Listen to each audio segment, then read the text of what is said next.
Booker T. Washington was born on April 5, 1856. He was born into slavery on a plantation farm in Virginia. Booker T. Washington had a hard childhood.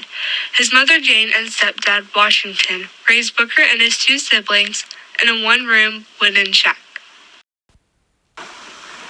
Booker T. Washington grew up during the Civil War, and he had to have a job as a young boy while getting his early education.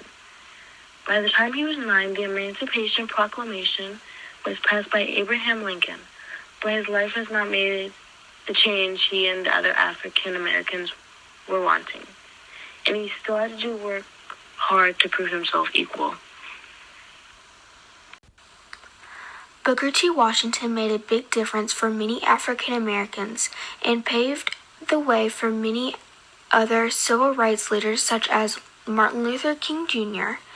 He also made a difference for many of his students at the Tuskegee Institution and students across the country. He taught people that no matter where you come from or what your background is, you can work hard and accomplish great things. All of his hard work had paid off in college when he finally got a job he liked as a teacher at the Hampton Institute. After a few more years, he was given a great opportunity to go teach at an all-black college at Tuskegee College in Alabama. There, he was an inspirational teacher. He taught his students to work hard for their education, and if they worked hard, they would gain respect. Booker T. Washington was also a civil rights movement leader. He would travel many places across the South to help gain money for the Tuskegee College. Not only was Booker T. Washington a teacher and civil rights leader, but he was also a husband and a father. He was married 3 times. His first wife was Margaret Washington, and his second wife was Fannie S. Washington. His third wife was Olivia A. Davidson. Booker T. Washington had 4 children. He lived to be 69 and died November 14, 1915.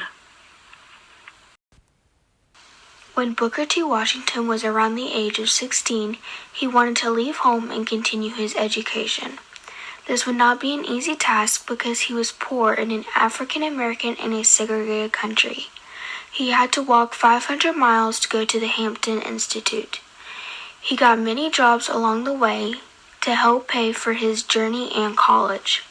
At the Hampton Institute, he studied in Normal and Agricultural Institute.